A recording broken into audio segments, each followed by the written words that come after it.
Good morning, children. Now we are going to understand expansion of liquids.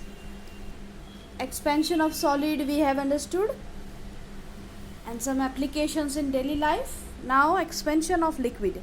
See this one, this activity. Like solids, liquid, like solids, liquids also usually expand on heating, right?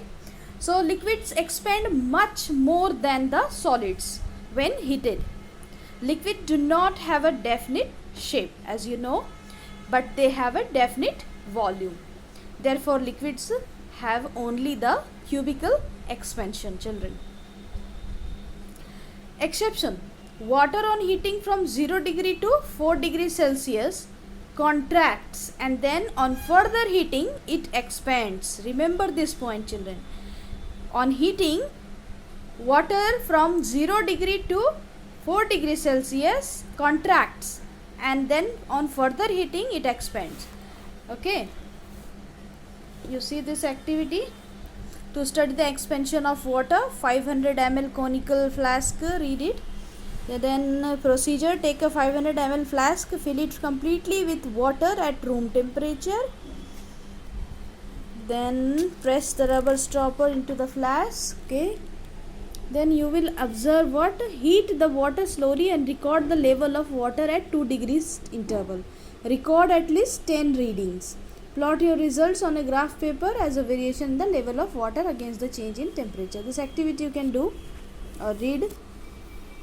To expand the expansion of different liquids. Here water and benzene taken. Okay, so what you will observe when you will heat this, both the liquids will rise to different level as the rate of expansion of the liquid is different.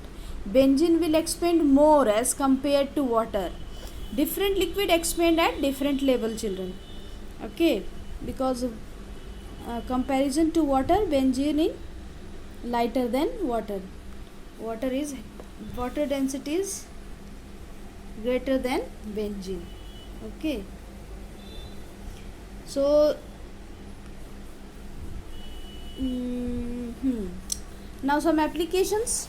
In thermometer, the concept of thermal expansion is used for measurement of temperature of a body. Temperature is measured with the help of the thermometric liquid, which expands on heating and rises in the capillary tube.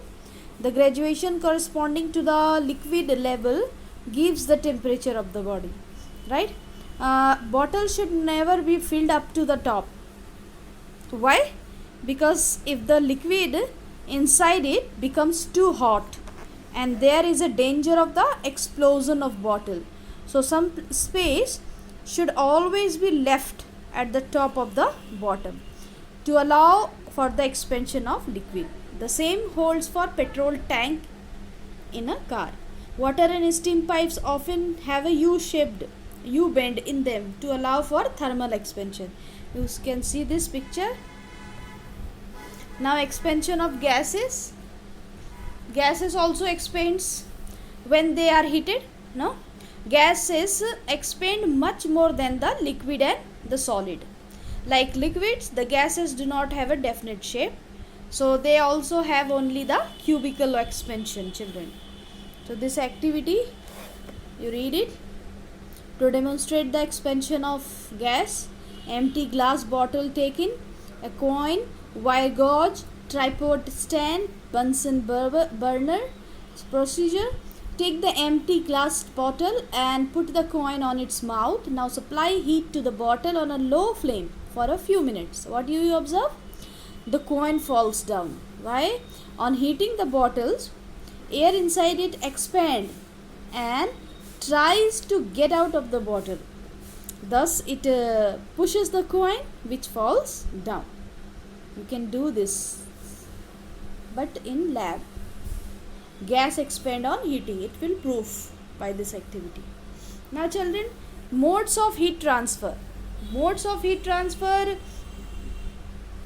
we have read that if two bodies at different temperatures are placed in contact, heat flows always from a body at a higher temperature to a body at a low temperature. No, so this flow of heat continues till both the bodies acquire the same temperature. So we shall study that the transfer of heat from a higher temperature to a low temperature is possible only in 3 different ways.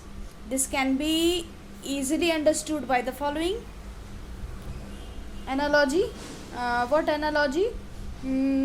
Suppose the teacher wants to distribute apples to each student of a class. For this, there are the following 3 different ways. Okay, suppose I want to distribute some apples to each student of my class. So I will give the apples to the first student of a row, who keeps one apple with himself and passes rest of them on the second one. Okay, then the second one in the same way keeps one apple with himself and passes the rest of them on the third, like this, and so on till an apple has reached the last student. Okay, now I want to ask each student to come to one by one along one path and take an apple and return to its seat through the other path. This also we can do. Or I can throw apples towards each student and they catch them. Okay, so there are the 3 different ways, children, to distribute the apples. I can give to the first student of a row and he will keep one apple with himself and passes rest of them. And second one, if I will call each student to come to me and take one by one along one path, and third one I can throw the apples towards each student and you will catch. So there are the 3 different. In that manner, children, similarly there are the 3 modes of transfer of heat.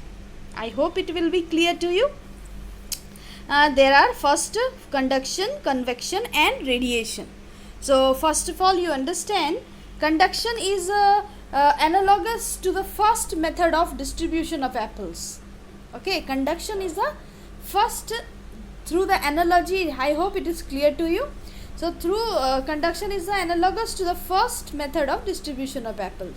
Convection is analogous to the second method of distribution of apples, and the radiation is analogous to the third method of distribution of apples. Okay, so the transfer of heat by conduction takes place mainly in solids and also in liquids and gases to some extent. So the transfer of heat by convection occurs only in liquid and gases. The transfer of heat by radiation requires no medium. It is only possible in vacuum also. Okay, heat from the sun reaches by us by the process of radiation. So there are some process, children. One by one we'll understand. This point is important, that is concept similarity. The same analogy, apple one I have given you here, written in your book paper sheet. You read it by yourself, you will easily understand. Okay, and this is the demonstrate transfer of heat in different media, radiation.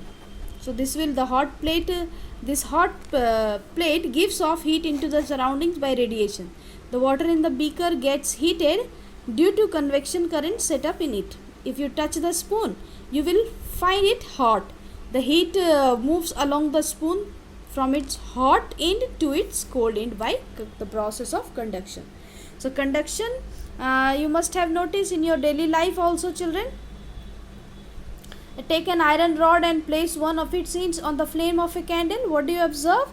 You will observe that the other end of the rod with which you are holding, it also becomes hot, right?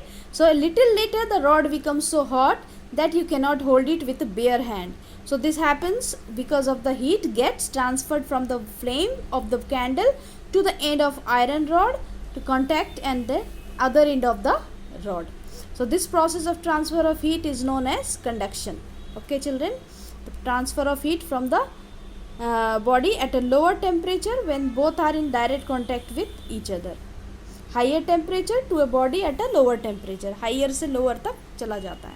That is why in some of the utensils you have noticed in our home, made up of ebonite, so that saucepan, kadhai, so many things, cooker made up of, so that it will prevent us from burning. Okay, because other end also will become very hot. So this activity, read it, good conductors and bad conductors. In next class we'll understand. Up to here revise conduction. Okay.